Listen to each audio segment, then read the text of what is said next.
Jake Thompson never imagined his dream home would turn into a nightmare over something as small as a mailbox. When he first moved into Pinecrest Estates, he'd been charmed by the manicured lawns and friendly waves from neighbors. The real estate agent had mentioned the HOA was particular, but nothing prepared him for the 87-page rulebook delivered to his doorstep the day after closing. The first violation notice came just 2 weeks later. A crisp white envelope marked "Urgent" contained a typed letter. Violation number 4832. Mailbox shows visible rust on hinge. Fine, $250. Correct within 48 hours or face additional penalties. Jake ran his finger over the barely noticeable speck of oxidation and laughed. "This has to be a joke," he said to his wife Sarah. But the HOA wasn't joking. When Jake ignored the notice, a second letter arrived with a $500 fine and a threat of further action. That same evening, their doorbell camera captured a shadowy figure in a Pinecrest HOA windbreaker taking photos of their property at 2:17 a.m. The escalation came fast. First, their garbage pickup was accidentally missed for 3 straight weeks. Then someone reported their golden retriever Max as a vicious breed, demanding its removal. But the real horror began on the night of October 12th, when Jake awoke to the smell of smoke. Rushing downstairs, he saw orange flames licking at their detached garage through the kitchen window. The fire department arrived too late to save it. As firefighters worked, Jake noticed something glinting in the flower bed, a melted plastic gas can with the Pinecrest HOA logo still visible on the handle. "That's impossible," Fire Chief Reynolds said when Jake showed him. "Our report clearly states electrical malfunction." But Jake knew better. His neighbor, elderly Mrs. Rivera, pulled him aside the next morning. "They did this to the Henderson family last year," she whispered. "Asked too many questions about missing maintenance funds. Their house burned down the week before the board meeting." That night, Jake couldn't sleep. He scrolled through the Pinecrest HOA Facebook group, studying photos of board members. President Cynthia Whitlock posed with her prize roses that had won Best Landscape 6 years running. Vice President Greg Harlan showed off his restored 1967 Porsche 911. But it was the comments that caught Jake's eye. A since-deleted post under Greg's car photo read, "Nice ride for someone who schemes 20% off our reserve funds." Jake's hands trembled as he dialed his college friend Mark, now a litigation attorney.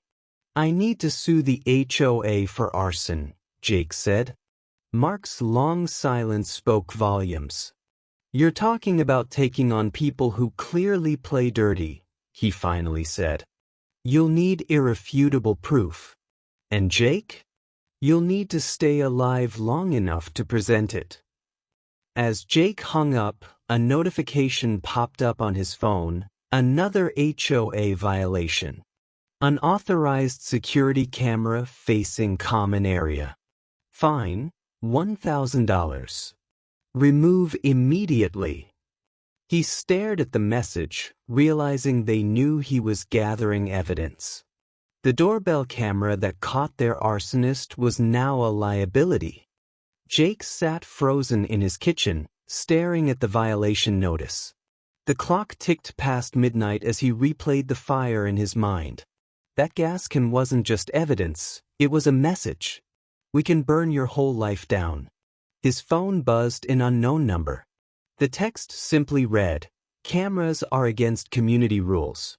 Remove yours by sunrise."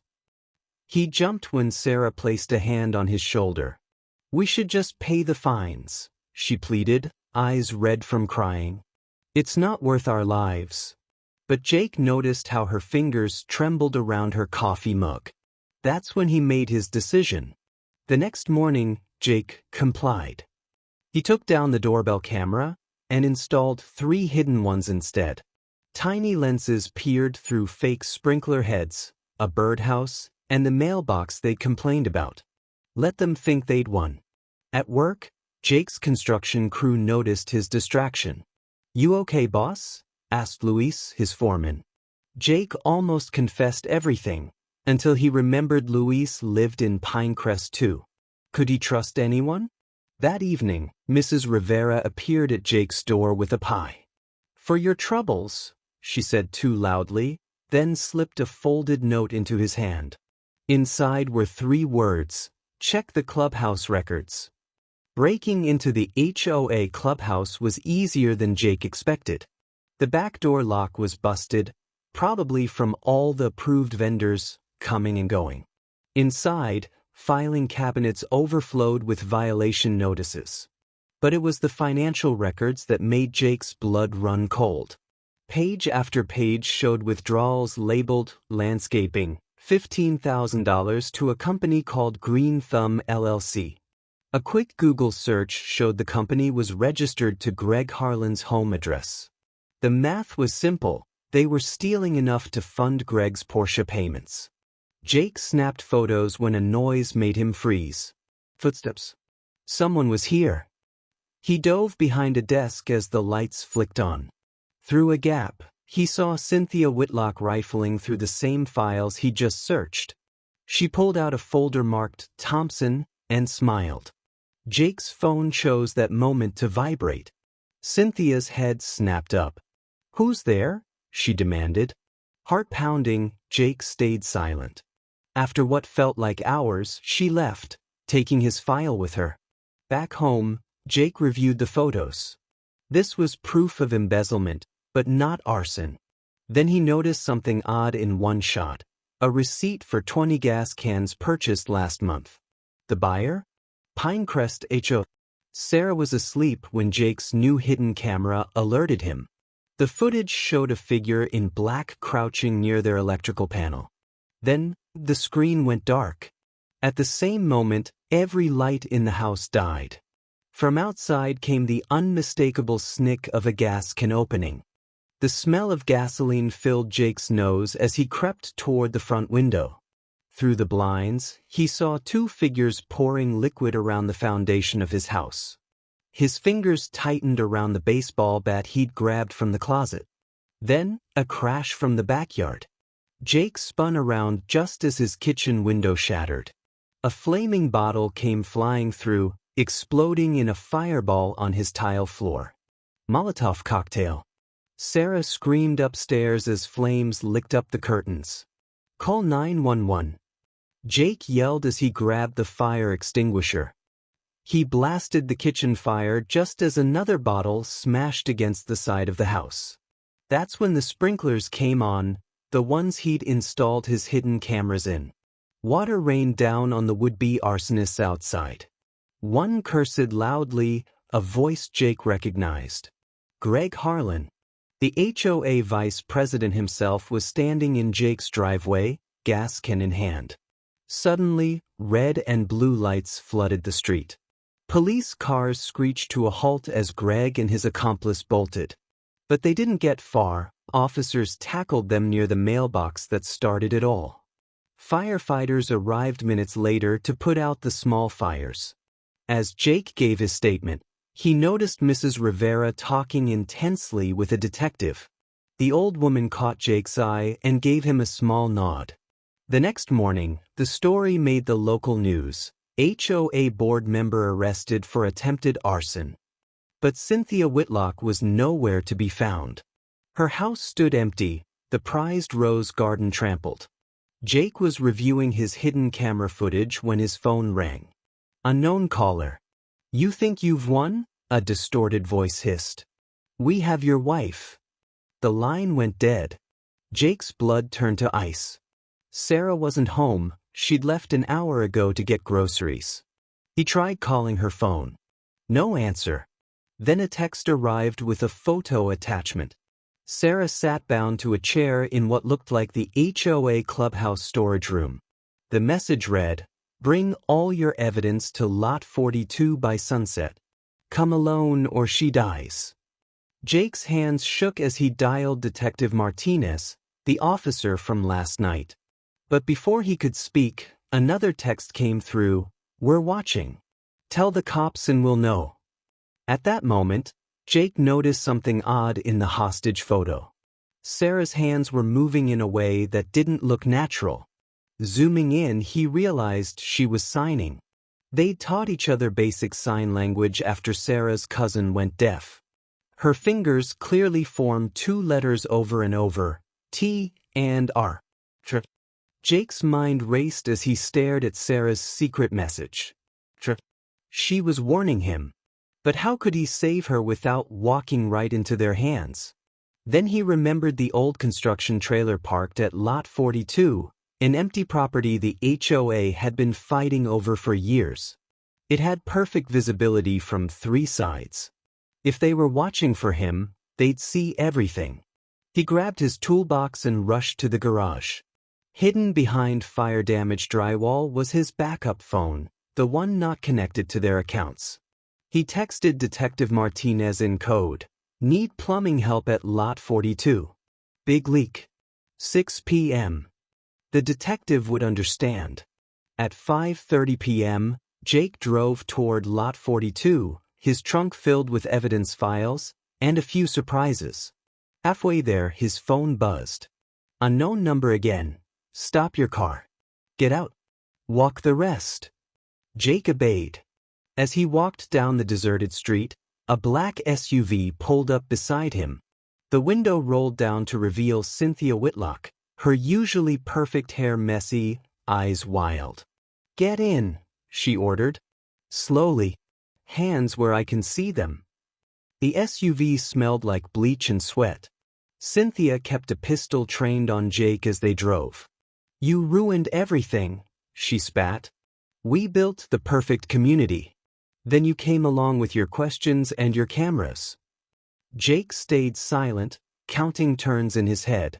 They were going in circles, probably checking for tails. Finally, they stopped behind the old clubhouse. Cynthia shoved him toward a metal door. Inside. "Greg wants to talk to you." But when the door opened, Jake saw Sarah sitting calmly at a table, across from Greg Harlan, who had 2 black eyes and his arm in a sling.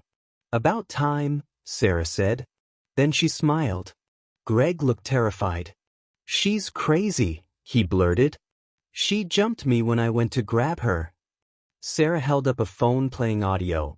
$50,000 in the Cayman account. Greg's voice. The Thompson fire was supposed to be a warning. Jake gaped. His quiet wife had turned the tables. Then the lights went out. Glass shattered as police flashlights flooded the room. "Freeze! Police!" In the chaos, Cynthia lunged for Sarah. Jake tackled her to the ground just as Detective Martinez burst in. Later, at the police station, the full story emerged. Mrs. Rivera had been working with detectives for months, feeding them information about the HOA's crimes. Sarah had suspected this and played along when kidnapped. But as Jake hugged Sarah, Detective Martinez pulled him aside. "We didn't find all the money. And Cynthia keeps saying he will be angry." "Who?" Jake asked. The detective looked grim. "She won't say. But someone higher up was pulling their strings." That night, Jake checked his new security cameras 3 times before bed. As he finally drifted off, his phone buzzed with a new email. The subject line made his stomach drop. "Welcome to the Pinecrest HOA board, Mr. Thompson."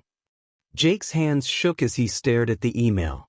This wasn't an invitation, it was a threat. Sarah snatched the phone from him, her face pale in the blue light. "They're playing with us," she whispered. A loud thud from the backyard made them both jump. Jake grabbed a kitchen knife and crept to the window. His blood turned to ice. Someone had thrown a brick through their new back window. Tied to it was a dead rat and a note. "Congratulations on your promotion. First meeting tomorrow. Don't be late." The real president. Sarah choked back a scream. Jake pulled her close, feeling her tremble against him. We can't stay here, he said. But where could they go? The HOA owned half the town. At dawn, Mrs. Rivera knocked urgently.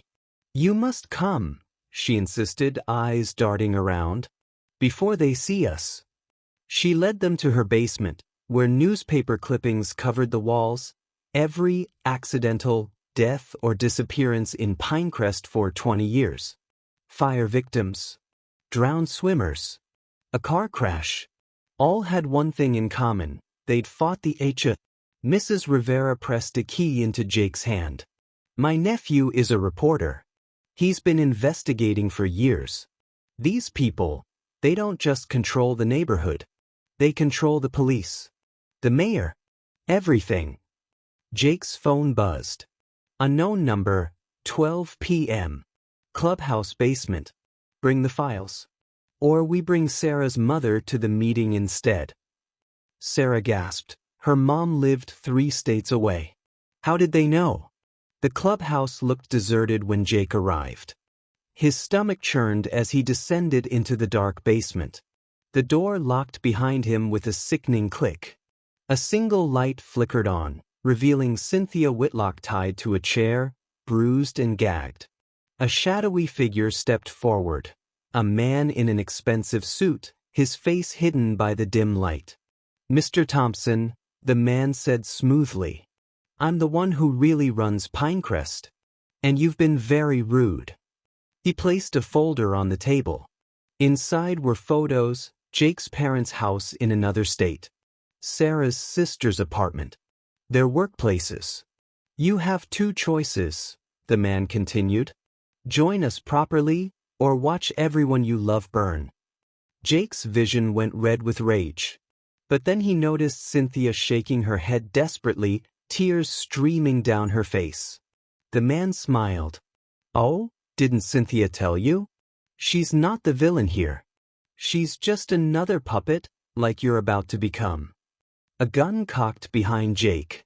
He turned to see Greg Harlan smirking, his weapon aimed at Jake's chest. Time to vote, new board member, Greg said.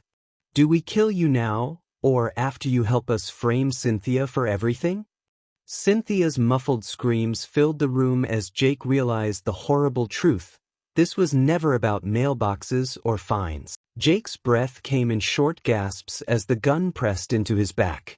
The basement air smelled like damp earth and something metallic, blood. Cynthia's whimpers filled the silence between the real president's polished leather shoes clicking across the concrete floor. You're wondering why her, the man said, nodding at Cynthia. He leaned down, ripping the gag from her mouth. Tell him, the man ordered. Cynthia's lips trembled. Because I tried to protect people, she choked out. My husband, he found out about the money laundering.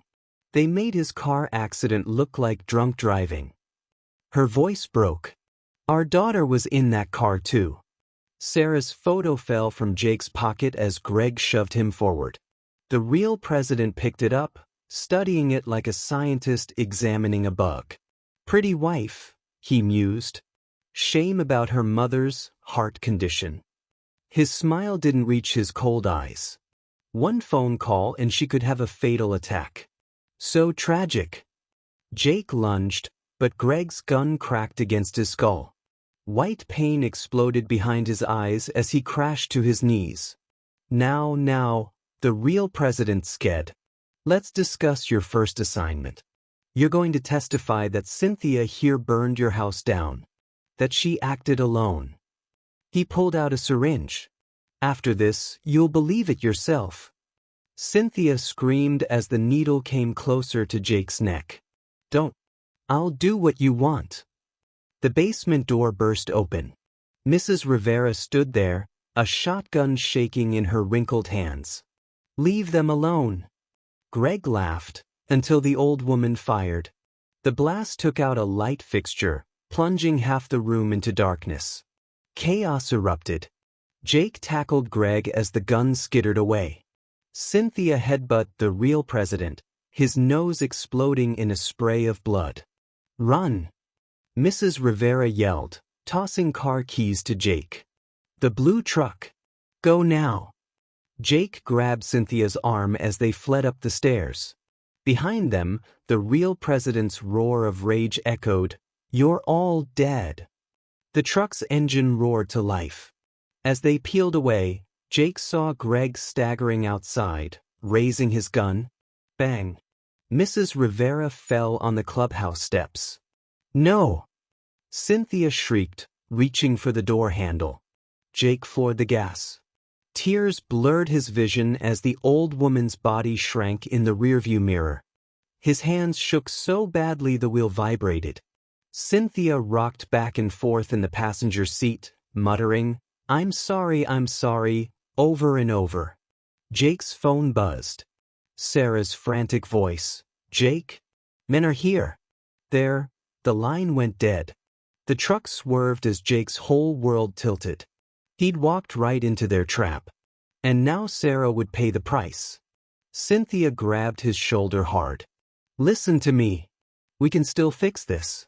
I know where he keeps the real records." Her eyes burned with desperate hope. "But we have to go to the one place they'd never expect."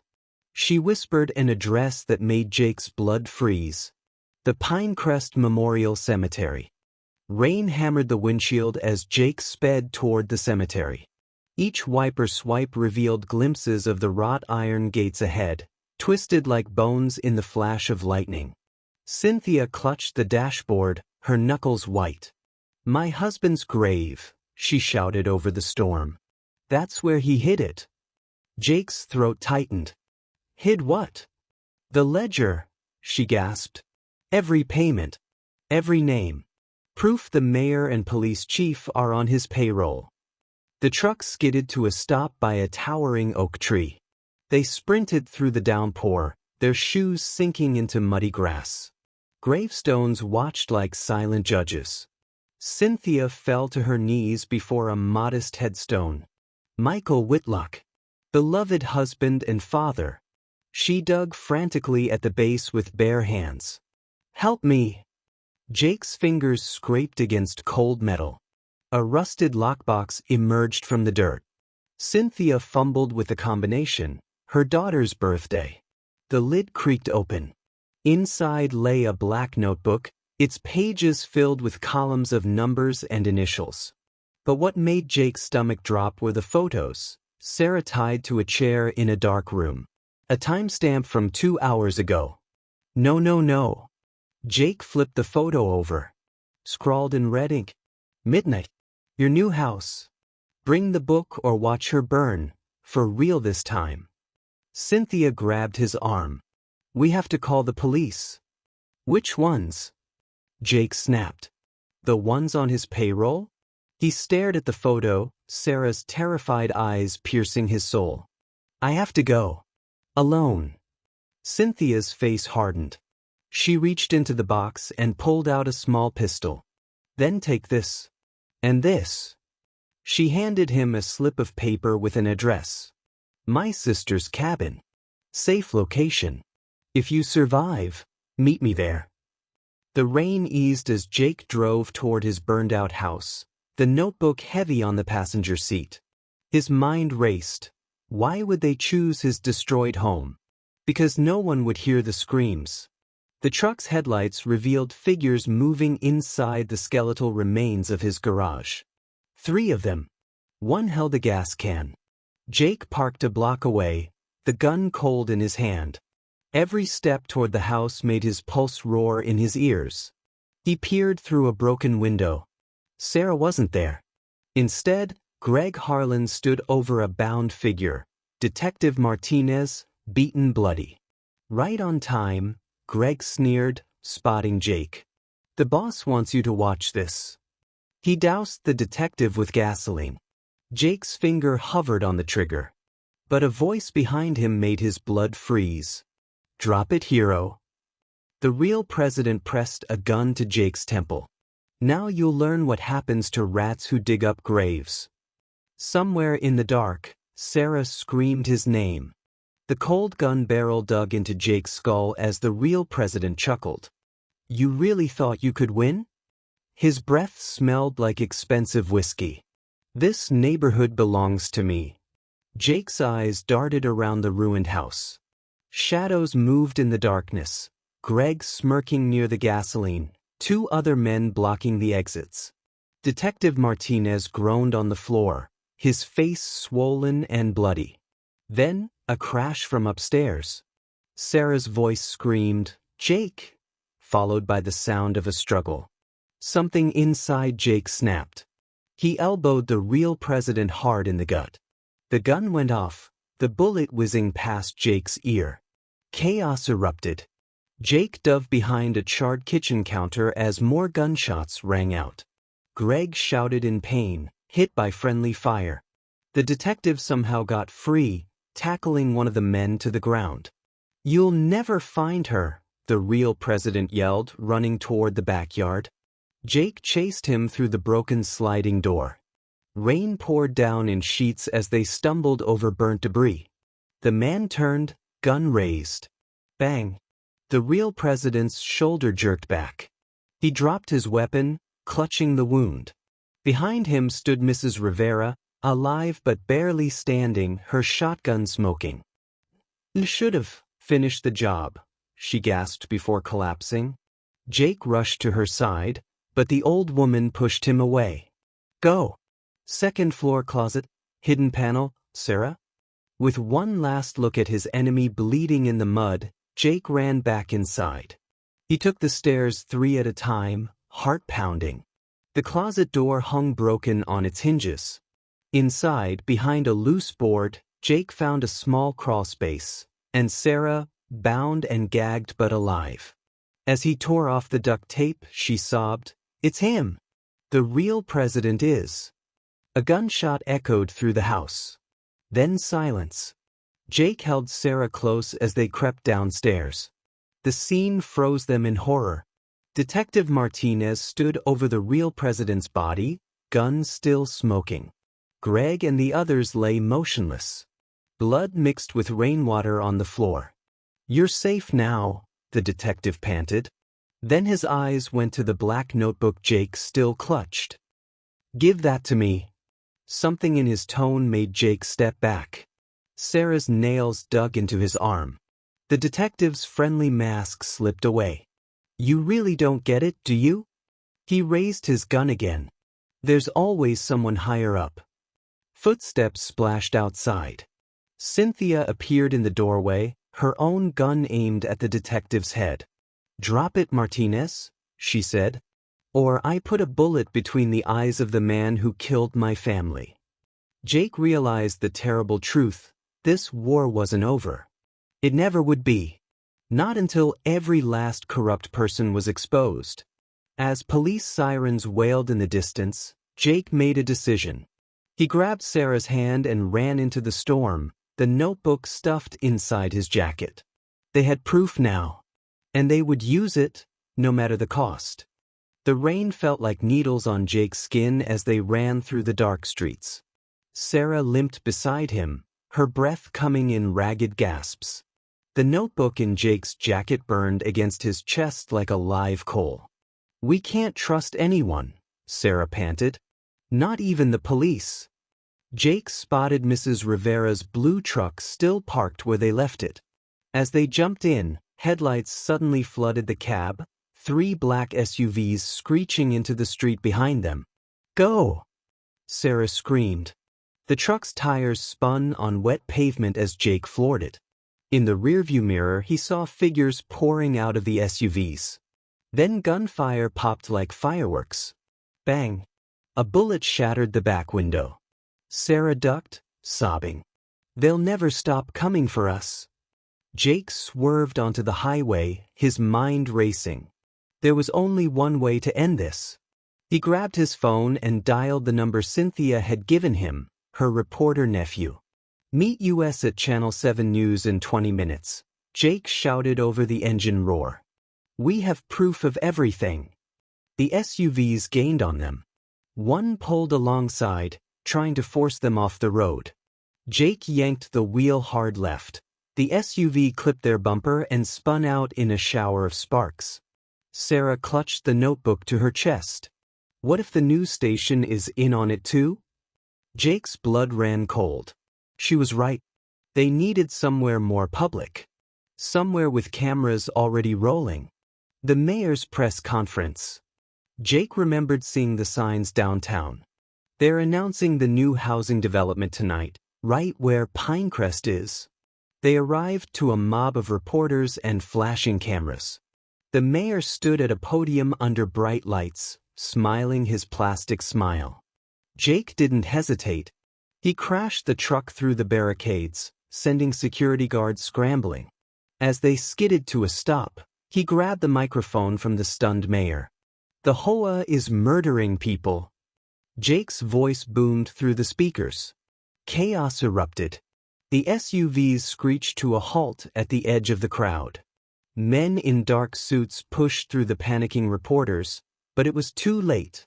Every camera in the city was now pointed at Jake. He held up the notebook. This proves the mayor, the police chief, and half this city are taking bribes. They burned my house. They killed families. The mayor lunged for him, just as Detective Martinez appeared, gun drawn. For one terrible second, Jake thought it was over. Then Martinez shocked everyone. He arrested the mayor on live TV. It ends tonight, Martinez said quietly to Jake. I was wrong before. My brother was one of their victims too. As the truth exploded across every news channel, Jake finally allowed himself to breathe. Sarah collapsed into his arms, crying with relief. But their victory was bittersweet. That night, they stood in the ruins of their home one last time. The notebook was safe with federal investigators now. The arrests were just beginning. Sarah touched the charred remains of their wedding photo. We can never come back here, can we? Jake shook his head. Some ghosts would always haunt Pinecrest Estates. As they drove away for good, neither noticed the lone figure watching from the shadows. A man in an expensive suit, his face hidden by the dark. The game wasn't over. It was just their turn to play. Moral lesson. Absolute power corrupts absolutely. Even in places meant to feel safe, greed can turn neighbors into monsters. But the truth, no matter how buried, will always find the light.